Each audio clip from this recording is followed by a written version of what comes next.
हाय, तुमचं सगळ्यांचं माझ्या नवीन ब्लॉगमध्ये खूप खूप स्वागत आहे. तर आज मी बनवत आहे मॅगी. आज काहीतरी असं टेस्टी खायचं मन झालं तर म्हटलं चला आज मॅगीच बनवूया. आणि मला काही जास्त स्वयंपाक वगैरे काही करायचा नव्हता, तर आज माझं काम मॅगीवरच होऊन जाणार आहे. तर आज मॅगीच करणार आहे. तर आज मी मॅगी बनवताना मॅगीमध्ये टमाटर आणि शिमला मिरची टाकणार आहे. तर मला टमाटर असा त्यात दिसावा असं वाटत नाही, म्हणून मी खूप बारीक कापून घेते. जास्त असा जाड टमाटर पण मला आवडत नाही, तर छोटे छोटे काप करून घेते. आणि शिमला मिरची पण मी कापून घेणार आहे, ते पण छान बारीक करून घेणार आहे. तशी तेलात ते होऊनच जाते. तर मी आता शिमला मिरची आणि टमाटर असं मस्त कापून घेणार आहे. आणि आता मी कढई ठेवून दिलेली आहे, त्याच्यात तेल पण टाकून देणार आहे.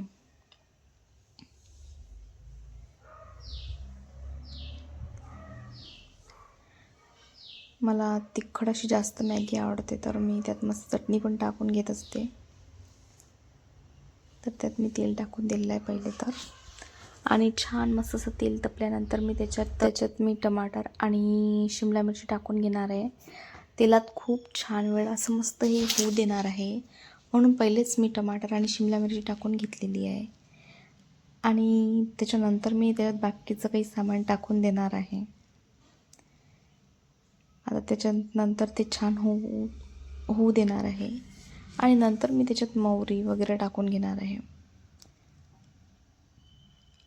आणि थोडंसं मी मीठ टाकून घेणार आहे, म्हणजे कसं पटकन ते होऊन जाणार शिमला मिरची आणि टमाटर. तर पहिले मी मोहरी टाकली, म्हणजे की मोहरी आणि टमाटर वगैरे सगळं सोबत होऊन जाईल.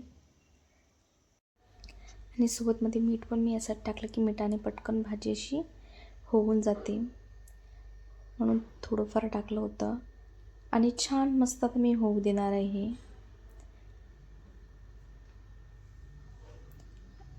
आणि हे होत आहे तोपर्यंत माझे बाकीचे भांडे वगैरे सगळे जमा करून आवरून सगळे डबे वगैरे ठेवून देत आहे. लागणारे डबे वरती काढून घेत आहे. आता ह्याच्यात मी हळद आणि तिखट टाकून देणार आहे. मीठ मी आधीच टाकले होतं, त्याच्यामुळे मीठ मी आता टाकणार नाही आहे.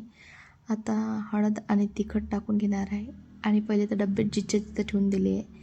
आणि नंतर छान मस्त आता मी हे फिरवून घेणार आहे. आणि छान मस्त तिखट आणि हळद झाल्यानंतर याच्यात मी पाणी टाकून घेणार आहे. पाणी मी 1 ग्लास टाकलेलं आहे, जास्त काही पाणी टाकलेलं नाही आहे. हे म्हणजे की छान प्रकारे शिजून जाईल इतकं पाणी टाकलेलं आहे. आणि आता मी याच्यात टाकणार आहे मस्त मॅगी. आणि आता मी मॅगीचं पाकिट पहिले फोडून घेणार आहे. आणि नंतर याच्यातला मी पहिले मॅगी मसाला टाकून घेणार आहे. छान मस्त असा मॅगी मसाला त्या पाण्यात होऊ देणार आहे. तोपर्यंत छान मस्त असं पाण्याला उकळी येऊन जाते. तर पूर्ण मी असा मॅगी मसाला टाकून घेणार आहे त्याच्यात. मॅगी मसाला टाकल्यानंतर छान फिरून घेतलं आहे. आणि आता छान मस्त थोडा वेळ होऊ देणार आहे.